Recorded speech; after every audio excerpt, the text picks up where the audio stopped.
Olá, bom dia. Eu sou Walter Maciel, CEO da Azequest. Estou aqui com os meus sócios que vocês conhecem, Bernardo Zerbini, que é gestor responsável pela estratégia macro, André Miller, que é o nosso economista-chefe, e estamos aqui para fazer o podcast macro referente ao mês de março de 2021. Bom dia, pessoal, tudo bem? Bom dia, Walter. Tudo bem, você? Tudo certo. Tudo bem, acho que temos aí um mês rico aí de assuntos para discutir. André, nós continuamos, né, na novela que parece não ter fim.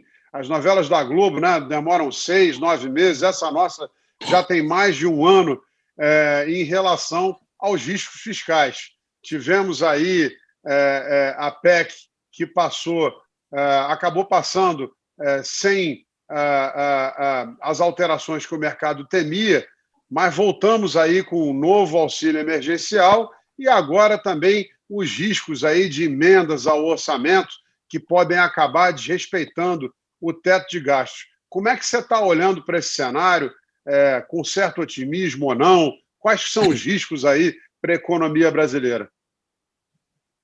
Então, essa questão fiscal, como você bem colocou, né, acho que desde agosto do ano passado, pelo menos, a gente vive um momento em que sempre surge, né, uma nova questão que deixa, né, todo o mercado, os analistas em geral, preocupados, né? Então, de certa forma, né, a gente começou o mês de março, né, com a aprovação da PEC emergencial num prazo curto, com vários dispositivos bastante interessantes no sentido de controlar, né, a despesa pública num prazo mais longo do que um ano, né? Então, diversas coisas estruturais, não só para o governo federal, mas também para estados e municípios foram incluídos na PEC, que foi, assim, então, portanto, um resultado bastante positivo. Porém, né, ao longo da negociação, surgiam ali menções a, por exemplo, tirar o Bolsa Família do teto de gastos, né, que acabou não se concretizando. Então, acho que, assim, a primeira mensagem, né, na hora ali de decidir mesmo, permanece, né, um quadro em que o teto de gastos é respeitado e as instituições fiscais foram melhorando. Porém, né, na metade do mês, a gente teve uma nova surpresa, digamos assim, né, um tema novo, que é a questão do orçamento para 2021. Né? Então, a gente está agora em abril, né, ainda discutindo o orçamento para o próprio ano. A surpresa foi no sentido de incluir ali diversos gastos de emendas parlamentares sob a justificativa de que as despesas obrigatórias serão menores do que o orçado, né?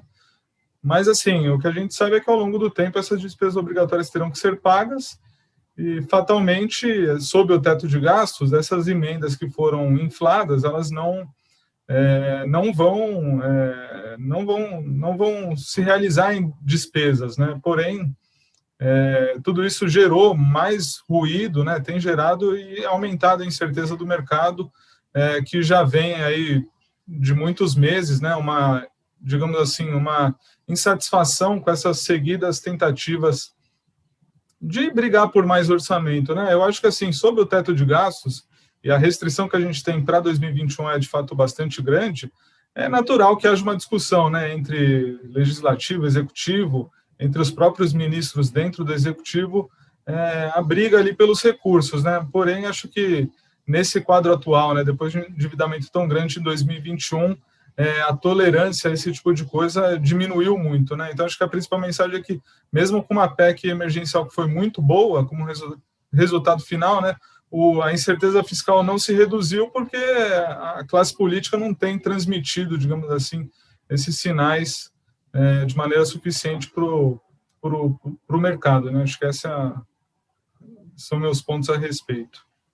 Parece que é um barulho constante, né? A gente conseguiu aprovar a independência do Banco Central, a PEC é um aperfeiçoamento da Lei de Responsabilidade Fiscal indo para estados e municípios, e o mercado parece ainda estar com o mesmo desconforto de antes. Só que, olhando para isso, a gente também teve desorganização da oferta em função da pandemia e começamos a ver aí dados de inflação um pouco mais preocupantes, né? Inclusive, depois de chamar a participação também do Bernardo, porque começamos a ter aqui diferentes projeções aí da taxa Selic ao longo do ano. Começando por você, André, como é que você está olhando para esse quadro de inflação e qual o teu grau de preocupação? A gente tem, né, aumentado a expectativa a projeção da nossa inflação aí ao longo desse primeiro trimestre. Hoje a projeção cenário base é de 4,9% para o ano, né, que assim, portanto, um nível acima da meta. E ele, né, para esse cenário base fazer sentido, assim, o que a gente vê é uma desaceleração da inflação daqui para frente. Um cenário base em que, assim, a gente tem uma reorganização fiscal no sentido e também, né, uma diminuição grande aí da questão da pandemia, né, em termos de contaminação. Acho que esses são os dois fatores principais, né, indo para um ambiente mais estável, né. Então, assim, não teria uma nova rodada de depreciação cambial, por exemplo, nenhum choque vindo do exterior. Nesse sentido, né, esse é o nosso cenário base, mas esse risco fiscal que se traduziria, né, em novo aumento aí da taxa de câmbio, né, acho que esse seria o principal risco para essa projeção, né, assim, era que esse descompasso entre oferta e demanda, principalmente no setor industrial, ele vá arrefecendo, né, acho que essa é uma das razões pelas quais a gente projeta essa inflação ainda em 4,9% em 2021, mas os riscos eles são para cima, né, em função principalmente desse risco fiscal e a desorganização no ambiente econômico que isso causa, né? Tem causado, na verdade. Por outro lado, a gente está vendo aí um ambiente internacional bastante positivo, né? E algumas novidades em relação aos Estados Unidos. Como você está vendo isso e como é que isso afeta a economia brasileira? A gente viu, né, ao longo desse mês de março, né, novas indicações de pacotes fiscais, né, então, nos Estados Unidos, principalmente, assim, a economia lá tem recuperado de maneira muito forte, em função da vacinação, né, então acho que esse é um cenário que a gente pode prever, né, que vai acontecer no Brasil daqui a alguns meses, né, acho que tem essa indicação positiva de que a vacinação funciona e que ela vai permitir a reabertura da economia à frente, né? Primeiro por esse fato. Agora, acho que o principal nos Estados Unidos então, um crescimento muito pujante, vindo de um nível baixo, né, em função da pandemia, a inflação no curto prazo mais pressionada também pelas mesmas questões que a gente viu aqui, né, exceto pela desvalorização cambial, que no Brasil foi bem maior do que em outros países, e nesse contexto, né, o Fed muito tranquilo, né? Então, eles têm reafirmado sempre que podem, né, sempre que discursam aí, né, os membros do comitê, uma tranquilidade muito grande com relação à inflação, são efeitos transitórios, o mercado de trabalho ainda bastante longe dos objetivos de longo prazo do Fed. Então, né, essa perspectiva de uma política monetária dovish, né, enquanto a inflação acelera ao longo do ano, né? Acho que então, assim, é um ambiente que para emergentes, né, os juros mais longos abriram, o ambiente já foi mais confortável para emergentes, mas eu acho que ainda a gente está longe, né, de discutir assim um cenário negativo, né? Eu diria assim, acabou, né, assim o ambiente mais de maior liquidez, né? Mas a gente ainda vive num mundo de juros baixos, né? E por enquanto eu não vejo um grande movimento disso num sentido de aumento ainda maior dos juros, né? Em função aí de uma inflação que sai de controle, né? Acho que esse é um risco, mas ainda não há nada que indique que ele vai se materializar. Bernardo, acho que com esse pano de fundo aí do André, queria te fazer duas perguntas, né? A primeira, como você está olhando para todo o cenário macro do ponto de vista estratégico, a gente teve um mês de excelentes resultados, né? Em março de 21. Conta um pouco para a gente quais foram as posições que mais contribuíram para esses resultados e como é que você está olhando do ponto de vista de estratégia para frente. Então, com relação ao mês passado, a gente conseguiu monetizar o nosso cenário bastante construtivo na economia internacional, principalmente na economia americana. Então, as posições compradas em bolsa americana realmente trouxeram bastante ganhos para o fundo. Além disso, a gente teve posições compradas em bolsa americana também, em trades relativos contra moedas de emergentes também que foram beneficiadas por um dólar mais forte durante o mês e um S&P mais alto. Isso também contribuiu bastante para a performance do fundo. E a gente tem posições compradas em inflação curta no Brasil que também se beneficiaram. Então, esses são... E a Bolsa Brasileira teve um catch-up do mês, né, de fevereiro, né, ela devolveu um pouco da queda de fevereiro, subindo em março, que também ajudou na performance. Com relação à estratégia, né, a gente mantém esse cenário construtivo externo, acho que não tem indício nenhum de que teremos soluços no curto prazo. Pelo contrário, né, nossa sensação é que a atividade continua melhorando, os números de economia continuam demonstrando essa atividade melhor.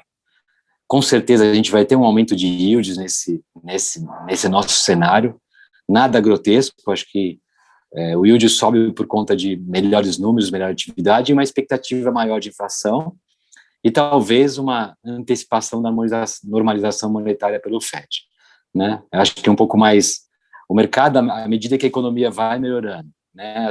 Os números de emprego vão melhorando, os números de atividade vão melhorando, né? Os PMIs vão melhorando, é natural esperar que o mercado antecipe, né, a normalização monetária dos Estados Unidos. Isso tudo vai depender muito da inflação que o André falou, né, do target de inflação do próprio Banco Central americano. Ele já assumiu que vai assumir uma inflação acima da meta, né? Tem que ver quanto tempo isso vai durar, se vai ser transitório ou não.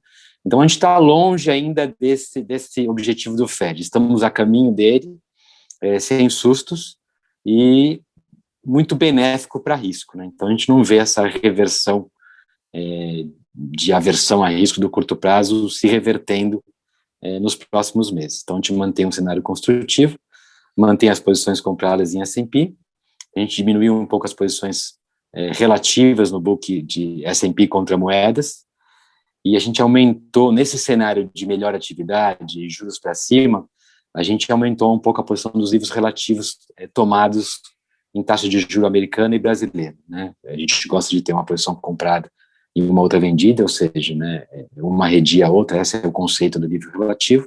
Nesse ambiente de atividade melhor externa, que eu já comentei, e de retomada brasileira e normalização monetária no Brasil, a gente gosta bastante dessa posição.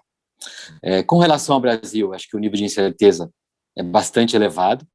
O nosso cenário base é um cenário construtivo, né? Eu acho que o André já trouxe isso para o nosso podcast, né? Acho que a gente acredita que a vacinação vai ter efeito, que a atividade vai voltar no segundo semestre, mas com certeza esse debate fiscal ele joga contra todo esse nosso cenário, ou seja, então o grau de incerteza vindo do fiscal vai aumentando, mas o nosso grau também de certeza com relação à vacinação ele é alto, né? A gente está vendo aí, né, doses maiores vindos, a gente entende que o mundo está se esforçando, né, para produzir vacina e está com cheiro que pode sobrar vacina, né? Então acho que o Brasil precisa monetizar essa oferta de vacina e continuar fazendo o que está fazendo, ou seja, a nossa expectativa é que cada dia vão ter mais vacinados por dia, durante os próximos meses, o que vai trazer a normalidade de volta, a reabertura de volta, e vai ser refletido na atividade econômica e na taxa de juros também, né? Mas o fiscal, sendo um pouco repetitivo, né, o fiscal continua no radar, né, porque essa semana nós vimos PEC fora teto, né, coisa que a gente nunca imaginou que eu vi, né, e você vê essas emendas malucas que fazem o orçamento não ser execuível. Isso tudo traz um pouco de incerteza, mas eu tendo a acreditar que essa incerteza vem da piora da doença também. Então, a partir do momento que essa doença arrefecer, né, ela começar a melhorar nos próximos meses, acho que o debate político melhora e o debate fiscal melhora, né? Então, tudo vai depender dessa velocidade de melhora. Então, a gente continua construtivo, prefere refletir esse nosso cenário construtivo em bolsa brasileira, continuamos com a posição comprada em bolsa intacta, isso vem desde o ano passado. Temos um pouco de posição no real, acho que o real é uma moeda que está mostrando uma resiliência bastante forte com relação ao resto do mundo, né, com esse enfraquecimento do dólar que a gente está vendo aí nos últimos dias, com certeza é o prêmio fiscal. A dúvida com relação à política monetária, né, acho que existe uma discussão grande hoje no Brasil, qual é a taxa neutra no Brasil, qual é a taxa final, né, que vai ser a taxa terminal desse ajuste parcial que o Banco Central continua reforçando aí nas comunicações. Isso tudo traz um pouco mais de incerteza para o real. Com certeza, a subida da taxa de juros no Brasil, ela é positiva para o câmbio, a gente acha isso. Claro que a magnitude dessa subida vai ter um impacto maior ou menor no câmbio. O câmbio tem outros suportes que vêm, né, do balanço de pagamentos, dos termos de troca, câmbio real, isso tudo beneficia o câmbio, mas, infelizmente, a gente não está conseguindo monetizar por conta de toda essa incerteza que a gente já comentou. Então, a gente continua com uma visão cautelosamente otimista com o câmbio. Maravilha, pessoal. É isso aí. Agradeço aí, acho que foi uma troca aí bacana de informações. Tem muito material aí para os nossos parceiros e investidores.